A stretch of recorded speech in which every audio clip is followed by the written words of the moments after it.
It gives me great pleasure to introduce our guest, Marianna Pascal, who is sitting in Malaysia right now, and it's 10 o'clock at night. So you've put on your night face for us, but it's lovely to see you. Hello, Marianne. You can say hello to everyone. Hi, Paul. Hi, everyone. It's wonderful to be here, and it's wonderful to be talking to South Africa. And some of my best friends from South Africa. Yeah, and the world, of course, because we've even got somebody on from India, which is wonderful. So let me just quickly introduce Marianna to you. Marianna is a former actor turned best-selling author, speaker, and corporate trainer specializing in intercultural communication. She helps multinational organizations with speaking, writing, and presenting challenges faced by non-native English employees. She was also a semi-finalist in the World Championship of Public Speaking last year and was voted one of the 10 favorite female speakers in the world. Wow. On a personal note, she has a fabulous 18-year-old daughter and is currently single. So if you've got a nice game farm in South Africa, enough said. Today, Marianna will share the process she used to craft her mega popular TEDx talk. You'll be able to apply the 3-stage thought process to your own idea worth sharing so that you or your team can craft a compelling and relevant TEDx-style talk that will catch the attention of the world. Wow, I'd like to do that. So, Marianna, your 6 million view TEDx talk was in 2018, was it? 2017. 2017. But in actual fact, if you click on the link that we put in our flyer, you'll see that it's had 6.1 million views, but that's only on YouTube. Tell us about all the other views.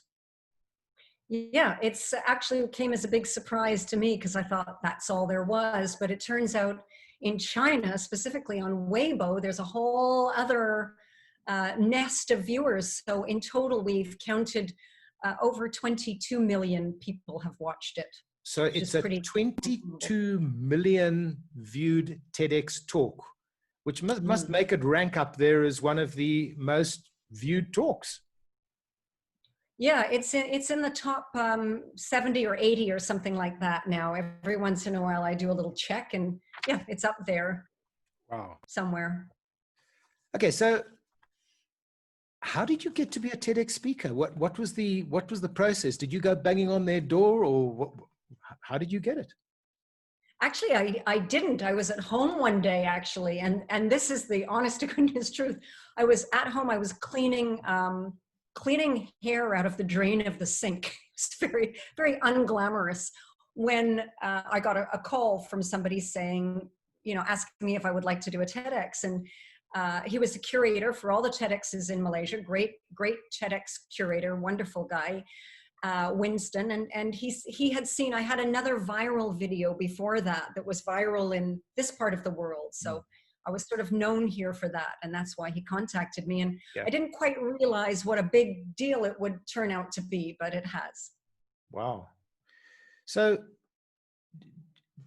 just on the topic itself, one of the big appeals was around the fact that one automatically assumes that in order to communicate well in English, you need to be erudite and eloquent.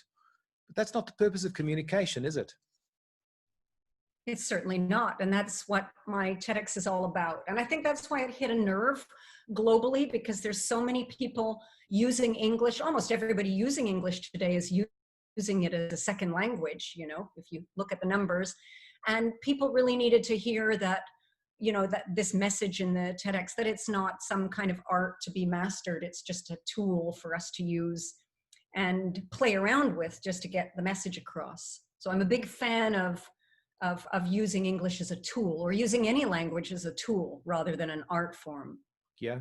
Well, I really enjoyed the talk. I watched it from beginning till end, and I saw that one of the stats that you put up there was that at any one time when there's a conversation taking place in English, probably just under 4% is two native speaking English people speaking to one another. So in the other 96%, there's at least one party involved that is not a native English speaker. And that is incredible. Incredible, isn't it? And I'm sure it's less than 4% now, because that was a very old statistic. Yeah, yeah. Yeah, it's unbelievable, isn't it? Really, this world is, I think the last figure that I saw, which was also many years ago, was that something like 76% of all English speaking conversations are actually non-native speaker to non-native speaker.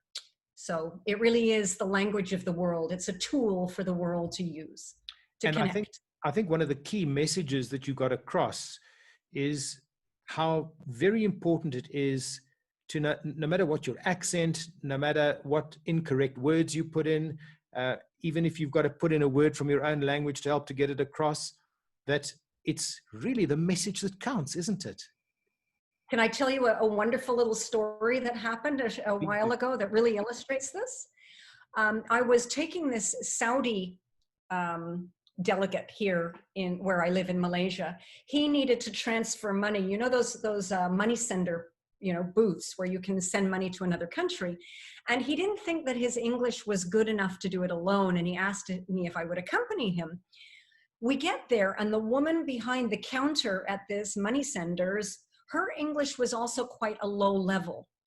And she passed him the form, he filled it out, and she needed to know what his relationship was to the receiver of the money. She didn't know how to ask that. If she'd asked it with proper English, she would have had to say something like, could you tell me what your relationship is to the person? Very, very difficult language to construct, but, full of confidence, she looked at the form and she looked at the man, and with a big smile on her face, she just said, this, your who? 3 simple words. This, your who? And we all got it. I mean, instantly, that's all it really took to gain the clarity needed to do the transaction. So language can be used effectively, very simply. So totally incorrect English, but 100% for getting the message across. Absolutely. And I see this all the time. And it's really just a matter of people having confidence in that fact, which is not the way people learn language in school. But now, is it? I don't know. Did you learn a second language in school? Yeah, well, we learned Afrikaans, and most of the schools now offer many other languages like Xhosa, Zulu, and so on. So right. we have quite a few choices now in our schools. So, and are they still teaching language very grammatically, like you're learning your verb tenses and that sort of thing, rather than using it to communicate? Well, pretty much when I was at school, but that was quite a long time ago. Well, I don't think it's changed in a lot of places in the world. I know here, that's still how you pass, is you got to know all your verb tenses and, and you may never actually speak to another person, but as long as you can get a good mark on those exams, those tests. Yeah, absolutely. That's how they measure you.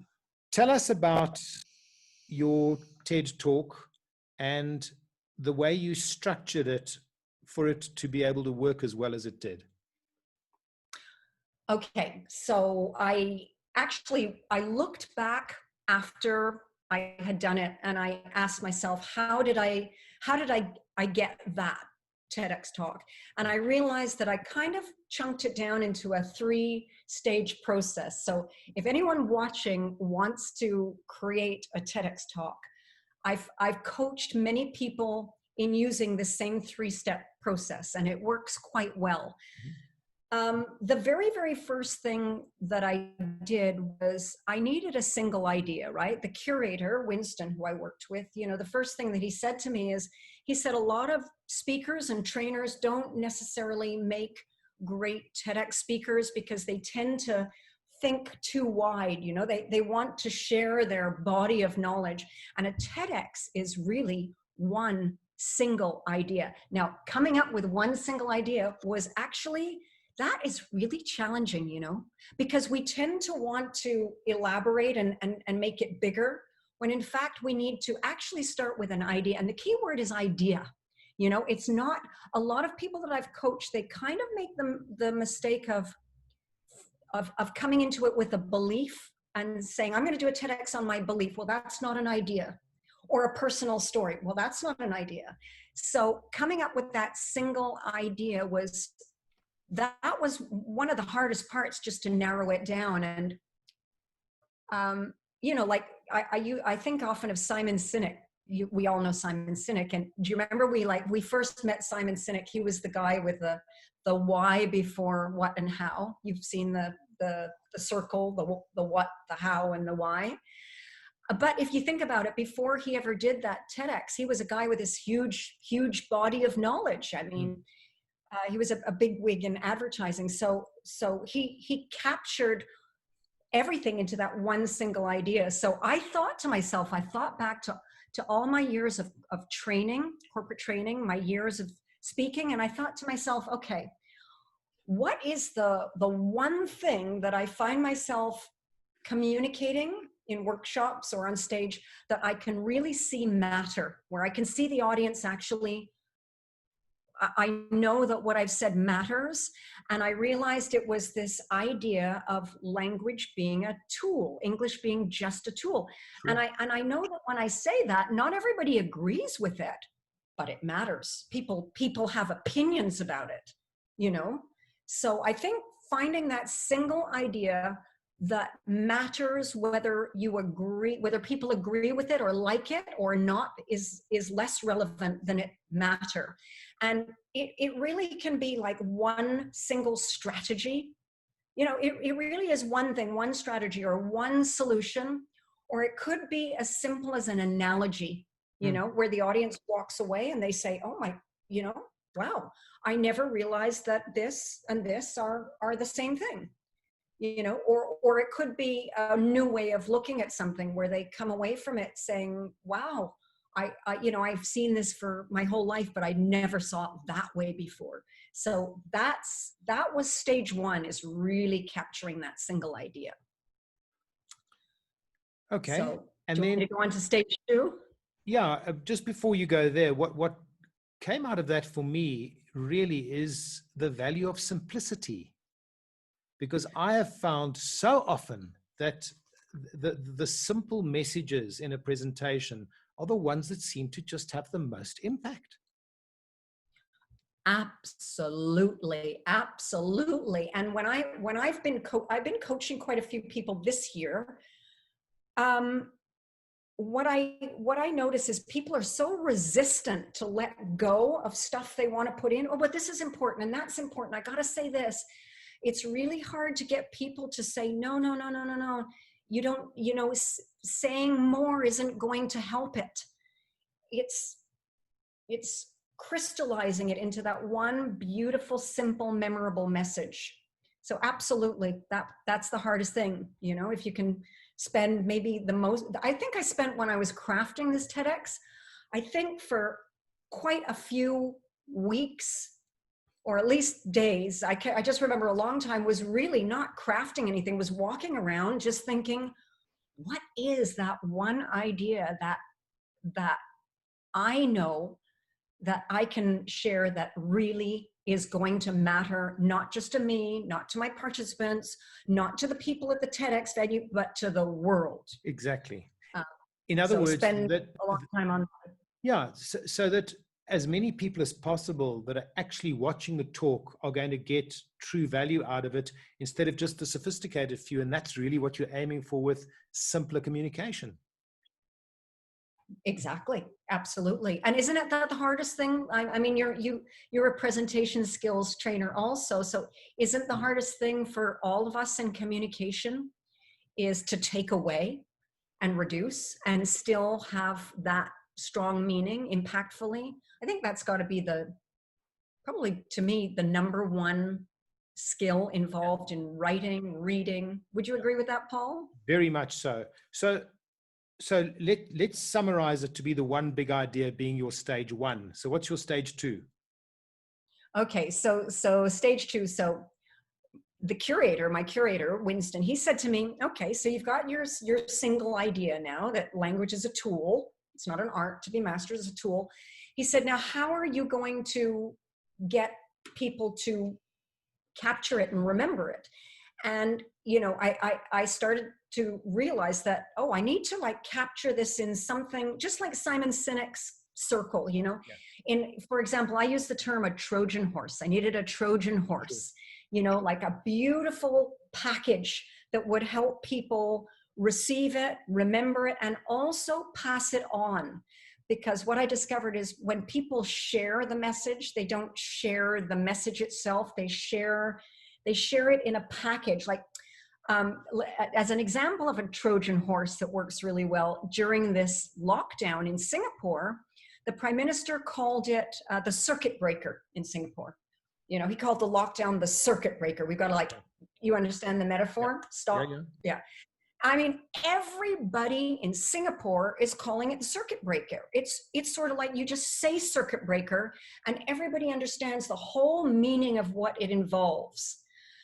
In that simple little phrase, people were even, I think they were calling it CB. They were, you know, shortening it even further. So I started looking at other TEDx's and thinking about what these packaging was that other speakers used. And I thought, okay, so Simon Sinek, he's got the circle, the what, the how, and the why. Then I thought about Amy Cuddy. Have you seen her I haven't, no. TED Talk? No. She's the one who did this talk about how the way that you stand, the way you position your body is going to affect how you feel. And the one thing everybody can remember, I bet there are people watching this right now that can remember what that Trojan horse was. It was the power pose. And that was huge, you know. Do you remember that? This blonde woman standing with her hands on her hips. People sort of remembered the power pose. Yeah. And it symbolized this idea that the way that you stand affects how you feel. Brene Brown, she had her sort of Trojan horse was a kind of very memorable little story that scientist can't solve a problem with science, has a little nervous breakdown and discovers the answer is vulnerability. That's a nice little package. So I thought to myself, how can I capture this idea that language is a tool? And suddenly I remembered one day that I was in this cyber cafe. You know, my laptop broke down and I had to go to a cyber cafe. And I remember this moment where I'm watching the guy play beside me, and he's a terrible player, you know, playing one of these shooting games. And missing all the time. Missing all the time, but he didn't care. He didn't care. He wasn't self-aware. He didn't care that he was missing. He didn't care about his mistakes. He didn't care about what he was doing wrong. He was just so focused on killing. And I realized this is the key to this idea of English being a tool, that it's not about perfection. It's simply about focusing on the outcome you want and the person you're talking to, just like the woman at the money change thing, you know. Once you have that focus, instead of focusing on yourself and getting it correct, then the language will come out of you. So that idea of speaking a language like you're playing a video game became the memorable Trojan horse. And you know what's interesting, Paul? People write to me all the time, and so many of them talk about speaking English like they're playing a video game, like they mention that metaphor. So it really becomes the way that people remember it and talk about your message. So would that be your round two? Would that encapsulate? That's round two. So it's speaking a language like you're playing a video game. That was my Trojan horse. Yeah. So it's taking this single idea and then saying, how am I going to put this in a memorable package that, a high level professional in one country is going to receive well, but also, a teenager in another country, it's something that will resonate globally. Everybody will get it. It's simple, it's clear, and everybody will enjoy it and understand it. That's the second. I'm just typing that in, and I'm going to hit the send button so that everyone has that.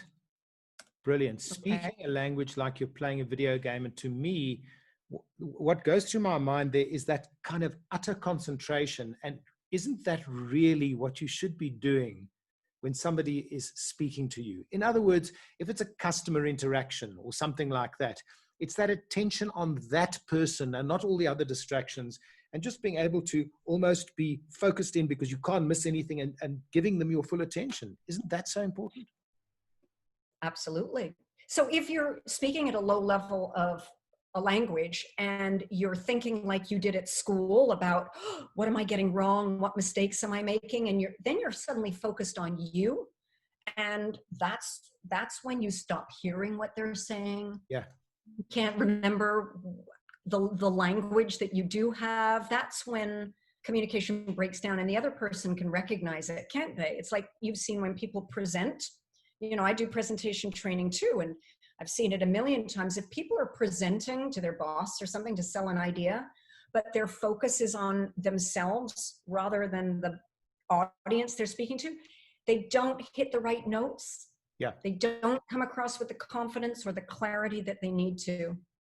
So it is all about focusing on that. So I was receiver. taught an amazing communication skill by a 4-year-old once, and the 4-year-old is now 28. She's my first daughter. And the way she would get my attention and make sure that I was focused on her, because she knew that I used to get into stuff, and then someone would speak to me and I wouldn't hear them because I was focusing on what I was doing. So she'd say to me, "Daddy, do you know what?" And I'd stop what I'm doing and I'd say, "No, Chanel, what?" And then she knew she had my attention, and then she could say what she liked. It's just the most brilliant technique. So wives, try this on your husbands, and husbands, try that on your wife. "Darling, do you know what?" Then they've got to stop, because now they're curious. They want to know what. And then you speak to them because you've got the attention.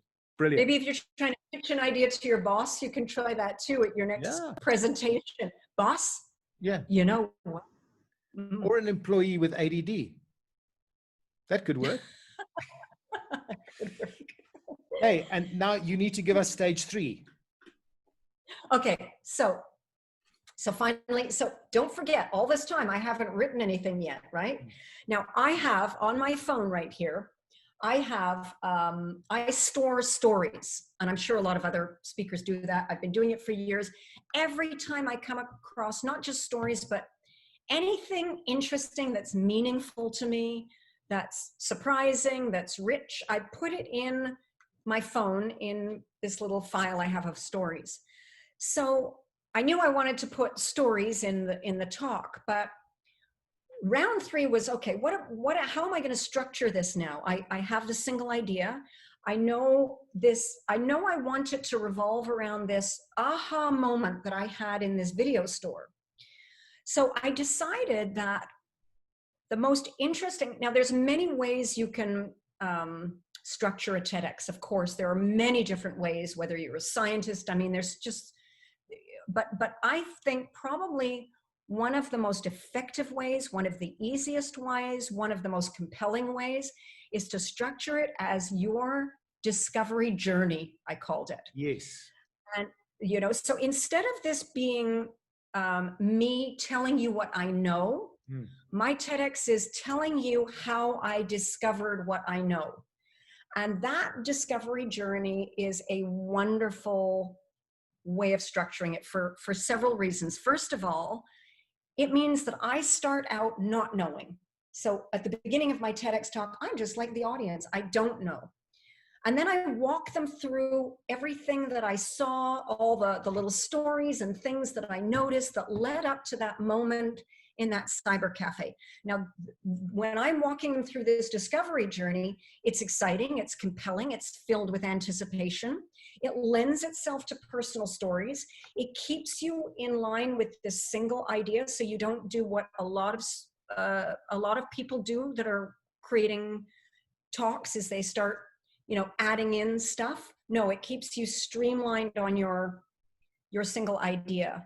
And most of all, the thing that's the most beautiful about structuring it like how you discovered your idea is that when you finally share your idea, like when I get to the point where I was in this, you know, cyber cafe, and I discovered the secret to speaking English as a foreign language, then I'm absolutely in awe of my own idea. I am not the superstar genius, because I think a lot of speakers and trainers, one of the mistakes they make is they come across like the connoisseur, the genius, and that's not that. Except that's wonderful for a corporate keynote, but it's not that appealing. It's almost as if there's an arrogance, and what you want is a bit of humility. That's what's most appealing, I think, to people. Yeah, absolutely. So if you're in awe of your own idea, you are just like them. You're blown away by what you discovered, and then the idea becomes the superstar, not you. So, yeah. which is wonderful. Yeah. So it's very much. Sorry, carry on. No, I'm just saying. I'm sure as you're hearing all this, this is resonating of things that you do in your own presentation skills workshops, right? Yes. Same principles. Well, what's also quite interesting is that we, our biggest selling course is in fact a course called Customer Relationship Skills. And the one experience that got me started on customer service, it went exactly as you've discovered it. I was told when I sold my very first policy, which was not a bad one when I used to sell life insurance in the old days, many, many decades ago, that you must deliver the policy document to the customer. Now, immediately I had a fear that if I delivered the policy document to the customer, he would want to cancel it and I would lose my commission. In fact, completely the opposite thing happened. And I've spoken to this on another one of my talks. So just in summary, the day that I delivered it to him, firstly, he was very thankful. And what that taught me is that nothing really matters in service except that you show the customer that you really do care about them, because customer loss statistics show that it's because you don't care. But I discovered that quite by accident. So rather than cancel the policy he bought, the day that I delivered the policy document to him, he then went and bought another policy for his children's education. So that goes along, and it's a compelling story simply because it showed how I found out something which led me on a path that has been tremendously rewarding, not only for us as an organization, but for our clients as well. Right. Yeah. And I mean, it's beautiful. And then it's so much more meaningful when it came out of your own discovery rather than just something that you've read or that you've studied, but that you've, because it's compelling proof. And one more thing, if I can share, that's the beauty of the discovery journey, is that it allowed me, and I think this is one of the reasons, like, you know, with TEDx, when you're talking about 20 million people viewing it, that means, you know, it's very easy to get people to look at the first minute or the first 2 minutes of your talk, but you've got to get them to stay with it, you know, for 15 minutes or, and I think they've reduced the time. That discovery journey allowed me, and I think this was one of the keys of its success, in the very first 1 minute of that TEDx talk, in that first 1 minute, the audience hears that I had this problem just like them. I didn't know the answer. And I'm telling them that I found it. And I'm telling them I found the secret. And in this TEDx, I'm going to share with you how I found it. Now, so that grips them and makes them want to stay with that discovery journey. But also, just to add, in that first minute, which I think is a kind of key, in that first minute, there was also, I introduced a character who was just like them. I told them about a participant of mine, which is true, who had a very low level of English, and he communicated beautifully. And I promised them that I'm going to share with them how he does it. So all of those components are in the very first minute. And that, it's almost like, it's like a trailer of a movie, you know, where you just, now you want to sit through the movie and you want to see how it turns out. So that structure of the discovery journey is a great way of ensuring or making it more likely that you're going to create the anticipation that you want them to have to stay with it. And that's important. You said something very interesting about the person had a low level of English, but they communicated very well. And by the same token, you get people that have got a very high level of English that communicate very badly because they just make it too complicated. And there's a story about that in my TEDx, yeah, about the going into the pharmacy. So I was in a pharmacy. This is a true story. My doctor told me that I should get omega. You know, getting a little older there, Paul. So I go into a pharmacy, and the wall, like, it's filled with omega. I mean, it's just like tons of omega, and I have no idea what to buy. And I noticed some of it say high in DHA and some say high in EPA, and it seems like I have to make this choice. So I see in the pharmacy there happens to be the sales rep who happened to be in the company in the store for the brand, and she's this very well-dressed woman. You know, her hair is all tied in a bun tightly. She's wearing a business suit, and I can tell that she's you know, she's quite senior. And I go up to her, but when she sees me coming, you know, this is Malaysia, right? So there's still that fear of talking to a native speaker. When she sees me coming, she's just sort of like, I get the big saucer look that I know really well. That's like, oh my God, the native speaker's coming, and she's coming specifically to laugh at all the verb tenses and the words I get wrong. You know, that's her mindset. So I ask her, you know, which I don't know what to get, the DHA or the EPA, and she just goes into this. I mean, she speaks English very well. She just starts rambling, you know, as we do when we're nervous, about DHA and EPA and all the different properties, and she's sweating and she's completely focused on herself and trying to say everything correctly and get the information out. I have no idea what to buy.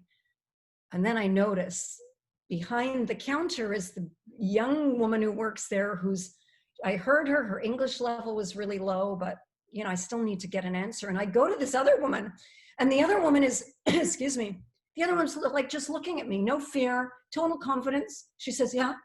And I said to her, I don't know which to buy, the Omega DHA or the Omega EPA. And she just looks at me. She says, okay, the EPA for heart, DHA for brain.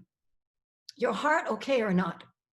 Mm-hmm. And I said, my heart is fine. Yeah. She's like, your brain okay or not? And I said, no, my brain's not it's not so good anymore as I get older. Not as good as your heart.